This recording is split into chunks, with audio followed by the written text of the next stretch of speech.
With all the pieces cut out, we'll do a dry fit assembly of the brackets. This ensures that all the pieces fit together as intended and allow you to make adjustments as needed prior to final assembly. It will be helpful to mark the brackets such that you can keep the pieces consistent when reassembling later.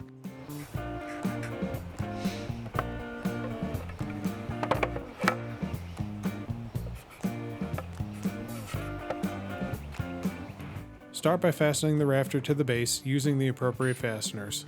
Assuming you mark the holes accurately, this should come together in the correct spot, and make adjustments to the edge spacing if needed. Next, place the brace against the assembly such that the cut end sits flat on both the rafter and the base.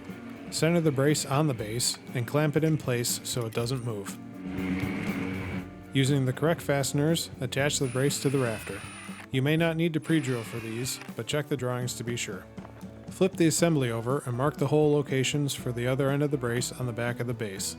Using a Forstner bit of an appropriate size, counterbore for the screw head. Your clamp may be in the way for this next operation, so you might want to flip it to the other side. Pre-drill through the base in the center of the counterbores, then drive in the fasteners for the bottom of the brace. With this, the bracket assembly is done.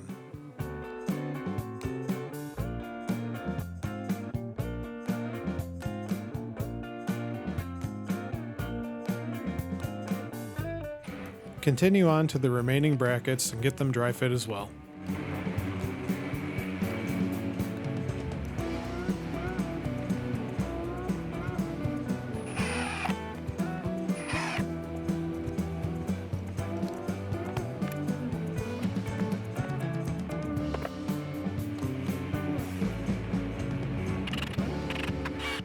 We're getting close to the end here, and in the next video we'll cover sanding and priming the brackets.